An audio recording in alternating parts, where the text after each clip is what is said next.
여러분 안녕하십니까. 3월 19일 새벽이 되었습니다. 저는 책입니다. 대선이 끝난 지 만 9일이 지났습니다. 다시 되돌아볼 때 명색이 보수정당인 국민의힘이 윤석열 당선인을 대통령 후보로 선출한 이유는 무엇일까요? 그건 제가 이 방송에서 여러 차례 말씀드린 대로 오로지 이 정권 교체를 위한 불가피한 선택이었습니다. 박근혜 정부를 송두리째 덮고 이 정권의 인사와 삼성을 비롯한 대기업을 먼지 틀듯 해서 이 보수를 괴멸시킨 이른바 적폐청산 수사의 총책임자였던 윤석열을 선택한 것은 어찌 극단적인 선택이라고 하지 않을 수 있겠습니까? 국민의힘 전신인 자유한국당 미래통합당은 총선에서 처절하게 패배하면서도 이 불과 2년 뒤 닥칠 대선에 전혀 대비하지 못했습니다. 그들은 자신들이 자유우파 혹은 보수를 대변하는 유일한 정당이라는 자만심으로 생존해 왔습니다. 어찌되어도 나는 국회의원을 할 수 있고 야당 중진으로서 폼을 잡을 수 있다. 이런 이상한 자만심 말입니다. 그러니 새로운 리더를 찾느니 김종인이라는 총선 패배의 책임자를 당의 비대위원장으로 앉힌 이 적당주의, 보신주의를 선택했던 것입니다. 말하자면 이 나라 보수정당은 문재인 권력 5년 동안 철저히 부서져서 형해화됐습니다. 보수정당은 사라졌습니다. 솔직히 대한민국의 보수정당은 이제 없습니다. 저도 더 이상은 국민의힘이 온실 속 화초 같다느니 웰빙 정당이라는 비판을 하기 싫습니다. 전혀 그러고 싶지 않습니다. 그들은 김종인 비대위 때 기본소득이니 경제민주화니 하는 강령과 정강정책을 공식화한 자들입니다.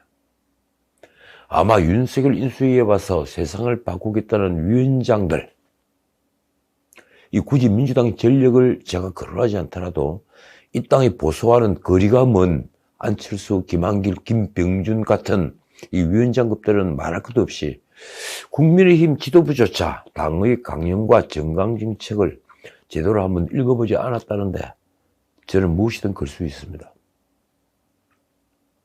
말하자면 그들은 이념과 정책으로 뭉쳐 이 대한민국을 어느 방향으로 이끌겠다는 소명의식과는 담을 쌓은 사람들이란 것입니다. 오로지 이 개인의 권력욕, 바꿔 말하면 입신양명만을 위해 뭉친 집단은 민주주의에서 말하는 정당이 아닙니다. 그냥 패거리일 뿐입니다. 제가 어제 방송에서 통기동 골목을 점령한 채 걷는 사진을 두고 비판한 것은 이런 연유에서입니다. 그 골목길에도 반대편에서 걸어올 사람들이 있었을 텐데 그에 대한 배려는 전혀 없었습니다. 그 사진 속엔 겸허함과 미래에 대한 두려움이라고는 눈을 씻고 찾아봐도 보이지 않았습니다. 오로지 앞에 있는 수많은 카메라만을 의식해 새 통치자가 된 윤석열 당선인 옆에서 얼굴을 보이려는 욕망으로 가득 찬 이 모습만 보였습니다. 이 사람들이 지금 인수위를 장악하고 있습니다. 이 한 장의 사진이 윤석열 인수위의 모든 것을 보여주고 있습니다. 이런 사람들이 늘 내세우는 것은 통합이며 민생이며 실용주의입니다. 그나마 그 민생과 실용주의를 제대로 챙긴다면 얼마나 좋겠습니까? 제가 먼저 감복하겠습니다. 그게 보수주의와 목표만 같다면 곧 일맥상통할 수 있을 테니 말입니다.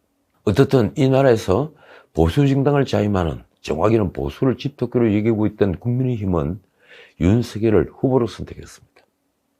절반이 훨씬 넘는 국민은 오로지 이 정권 교체 열망으로 그런 윤석열의 등장에 열렬한 환호를 보냈습니다. 부끄럽지 않은가요? 자유, 책임, 성장, 가족 이런 보수의 가치를 외치지 못하고 정권 교체, 청산, 청소 이런 문재인 폭정의 반사적 효과를 기대하는 구호를 외쳐서 일군 승리가 말입니다. 우리 모두 그렇습니다. 저는 대선 캠페인이 시작된 작년 가을부터 이번 대선은 최종적으로 대중의 정권 교체 열망이 승부를 가릴 것이다 라고 말해왔습니다. 어쨌든 민주당 문재인이 권력을 잡는데 1등 공신이었던 윤석열은 문재인이 폭정에 각을 세운 유일한 전사가 되어 보수 야당의 후보가 됐고 이제는 대통령 당선인 신분이 됐습니다. 말하자면 그는 정권 교체의 유일한 대안이었던 것입니다. 윤석열은 문재인과 운동권이 폭증해 성남 민심을 흡수해 대통령이 되었지만 역설적으로 성공한 대통령이 되려면 이제 수많은 난제가 쌓여 있습니다. 그는 3월 10일 새벽 당선이 확정되자 첫 기자회견에서 통합을 강조했습니다. 그는 당선 소감문에서 국민의 뜻을 언급하며 이렇게 말했습니다. 이 나라의 공정과 상식을 바로 세우라는 개혁의 목소리이고 국민을 편가르지 말고 통합의 정치를 하라는 국민의 간절한 호소이다. 언론은 직선제 개헌 이후 최소인 0.73%포인트라는 표 차이가 윤석열에게 통합과 협치를 요구한 것이라고 썼습니다. 물론 국민통합은 무엇보다 중요하지만 과연 그렇습니까? 과반이 넘는 국민이 정권 교체를 열망한 것은 문재인이 폭정의 상처를 치유해달라는 요구입니다. 이 나라에 쌓여있는 신적폐, 자의적인 권력의 행사로 인해 왜곡된 정의를 바로잡아 달라는 요구인 것입니다. 말하자면 윤석열 당선인이 지금 통합을 첫 번째 과제로 내세우지만 역설적으로 그가 대통령이 될 수 있었던 가장 큰 이유는 그런 통합과는 거리가 먼, 그것도 아주 먼 신적폐 청산으로 국가 대청소인 것입니다. 과연 그는 국민통합과 신적폐 청산을 함께 할 수 있을까요? 그는 후보 시절인 2월 9일 중앙일보와의 인터뷰에서도 부정부패가 있으면 수사한다는 원칙론을 밝혔습니다. 문재인은 그 말을 두고 정치보복을 한다는 말로 받아들여 선거판을 흔들 정도로 잠시 시끄러웠습니다. 당시 문재인의 말이 이렇습니다. 현 정부를 근거 없이 적폐청산 수사 대상으로 불법으로 몬 것에 대해 강력한 분노를 표하며 사과를 요구한다. 이 글은 문재인이 직접 썼다고 하죠. 그런데 어느 정부가 이 정치 보복을 드러내고 할 수 있겠습니까? 윤석열 당선인은 대선 때부터 민정수석실 폐지를 공약했고 3월 14일 인수위 회의에서도 민정수석실 폐지와 함께 정치 보복과 정치 사찰을 하지 않겠다는 뜻을 밝혔습니다. 과거 사정기관을 장악한 민정수석실은 합법을 가정해 이 정적이나 정치적 반대 세력을 통제하는 경우가 비일비재했고 검증을 위장해 국민 신상 틀기와 뒷조사를 벌여왔다. 그러나 윤석열 당선인이 그런다고 지금까지 쌓여온 문재인 정권의 적폐가 없어지는 건 아닙니다. 예를 들면 월성문전 경제성 조작 의혹 수사, 그리고 청와대 울산시장 선거 개입 의혹 수사 또 있죠. 이 대통령 사유에 타이 있으다, 특혜 취업 의혹, 이런 등등 사건이 그것입니다. 여기에다 대선 상대방이었던 이재명에 연관된 수사도 있습니다. 대장동 게이트는 물론 이른바 법화 소고기 사건에 이르기까지 이미 수사가 시작되어 도저히 덮을 수 없는 사건들입니다. 그런데 문제는 아직 대선 후유증이 심각한 수준이라는 겁니다. 건국후 최대라고 할 수 있을 만큼 이번 대선은 양 진영이 사활을 걸고 싸운 대회전이었습니다. 자유민주주의냐 유사사회주의냐, 헌법을 지키느냐 헌법을 파괴하느냐를 가르는 내전이었던 것입니다. 그런 결과 우리 사회는 지금 두 쪽으로 갈라져 있습니다. 완전히 갈라졌습니다. 승리한 쪽과는 달리 지금 패배한 쪽에서는 아직도 분노를 감추지 못하고 있습니다. 이런 판에 윤석열 정부 초기에 새 권력자가 임명한 검사들이 전 정권 인사들을 수사하고 핵심 인사들이 줄줄이 검찰에 소환되어 구속되는 모습이 재현된다면 그것이 적폐청산으로 보일까요? 아니면 정치 보복으로 비칠까요?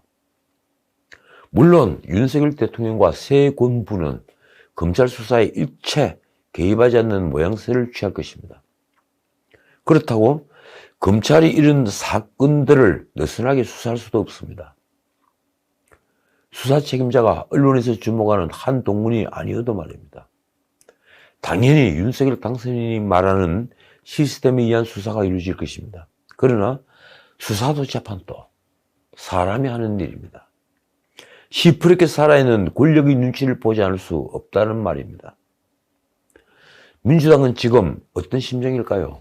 그들은 172석의 국회 의석으로 윤석열 정부를 적절하게 제어할 수 있다고 생각하지만 천만의 말씀입니다.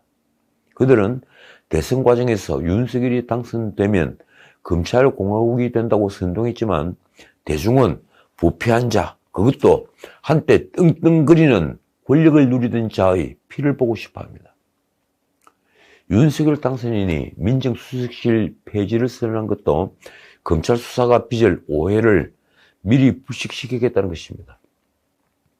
이재명은 대선 때 제가 지면 없는 죄로 감옥 갈 것 같다는 유명한 말을 했습니다. 그 말은 어떤 의도를 가지고 한 말일까요?